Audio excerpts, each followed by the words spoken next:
I think that we really have a very deeply entrenched problem in terms of stereotypes and profiles that people of non-English speaking background have to basically endure in the media, particularly because just unfortunately it's a very Anglo-European white dominated industry. We are now looking at Australia as something like 40% of people have a parent or are born overseas, and I think that that balance should really is not accurately reflected through the media, and unfortunately a lot of that representation is very tokenistic. Some broadcasters are now putting on more multicultural entities on the front screen, not behind the screen, but in front of camera. Mm-hmm. And I think that we've definitely seen that in Channel 10 with the project, where you've got a very non-Anglo face presenting, or one of the co-presenters on the show, and he also has to be he also happens to be Muslim background, so that's I suppose a first for Australia. But we also saw that slowly, coming in the 90s, but unfortunately that was limited to just SBS television, whereas now it's coming into the mainstream commercial channels and including the ABC. What I found with the way Waleed Ali has projected his persona across to the public has really broken down a lot of barriers about, particularly about Muslim men, because he comes across as very balanced, very intelligent, and a lucid thinker. I think he has gained a lot of respect, and he's not only kept it to television, he's been involved in radio and print, and so we see his thoughts and ideas coming across, and I think it really connects with a lot of people in the community. So this has been, I think, a very important breakthrough for the Muslim community to be able to break down those misconceptions and stereotypes about Muslims.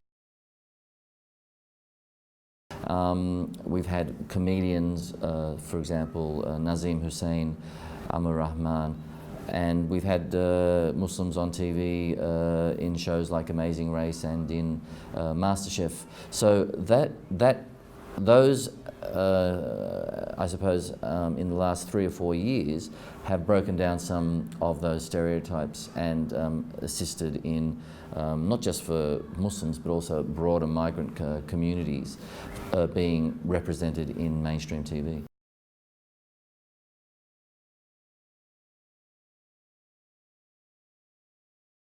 Look, I've worked in the industry quite for some time, and my own assessment of it is that I think that it's a very, the media industry itself is a very, I suppose, exclusive industry, and for people to be involved in that industry, it becomes quite protective to maintain your power, your position of influence, and it's very competitive. So I can understand why certain people will try and maintain that sort of competitive edge, and for people of non-English speaking background to break into that, it's really difficult.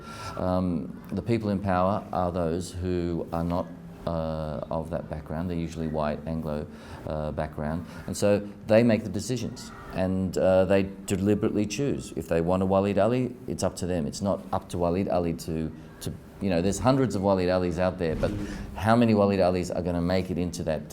It depends on the power frame and structures that exist that choose who goes through and who doesn't.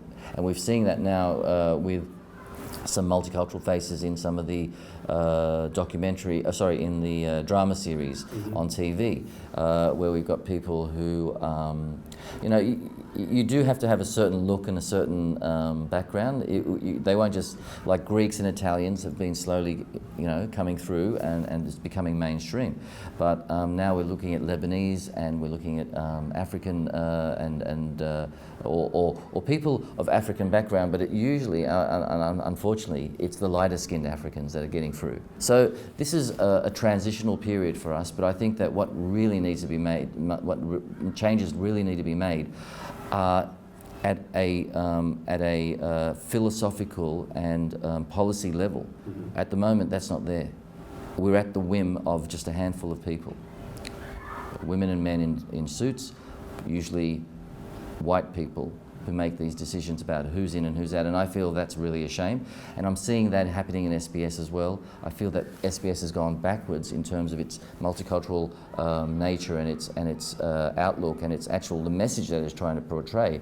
They've at the risk of trying to pander to the mainstream, they've made so many sacrifices and betrayed that whole ideology of promoting the disadvantaged voices and the marginalised voices. So that's one problem that I've seen. But in mainstream TV and in the ABC, we're seeing these tokenistic sort of voices and images appearing, but I don't feel that I feel it's disingenuous at this point in time. But I think that I'm hopeful that as we get younger people moving into the sector and taking positions of influence, managerial roles, I think that might change.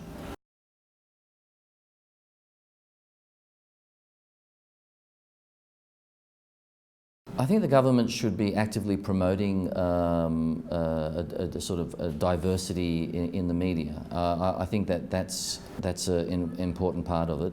But I also think that what I'd really like to see is the government supporting scholarships for people of multicultural backgrounds, particularly coming out of places like Western Sydney and Northern Melbourne and other places where they can really encourage and support young people from NESB backgrounds who live in areas where they're not normally promoted, especially media is not promoted amongst a lot of, for example, Muslim communities.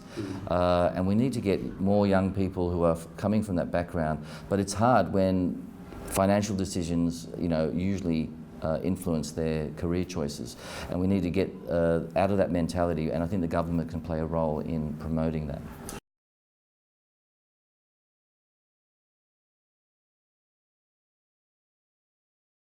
I mean, we had a bit of affirmative action here in Australia a while back in the 90s, and now everything seems to have changed into more corporate style. People are not as active in that area. I think we should bring that back.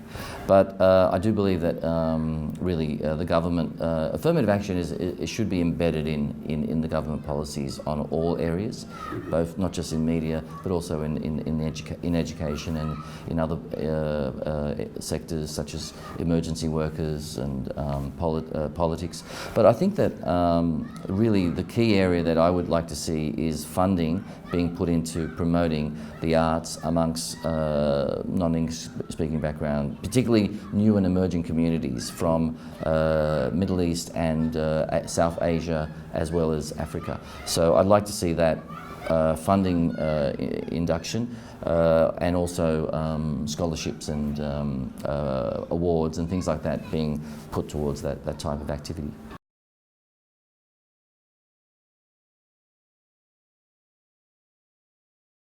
Well, I think that if we don't start somewhere, this issue will take a long time. We need to have some type of catalyst, and we need to have the public discourse out there because it's an issue that not many people will think about or talk about. I think that if you leave it in the hands of the current status quo, they're going to say, well, we'll decide when that changes, but it's up to us to make that change. And so by having this type of conference and other activities surrounding the public discourse, I think is really critical for that change to start to take place. And we need to have this discussion. For example, we need to engage with key policymakers and managers in the media. And also we need to get the government politicians to come in and engage in a dialogue, listen to the community voices, listen to the community leaders, and actually I think there should be an important component, should be a youth segment of young budding media people who are studying journalism or who've just graduated. Let's hear them and hear what they have to say.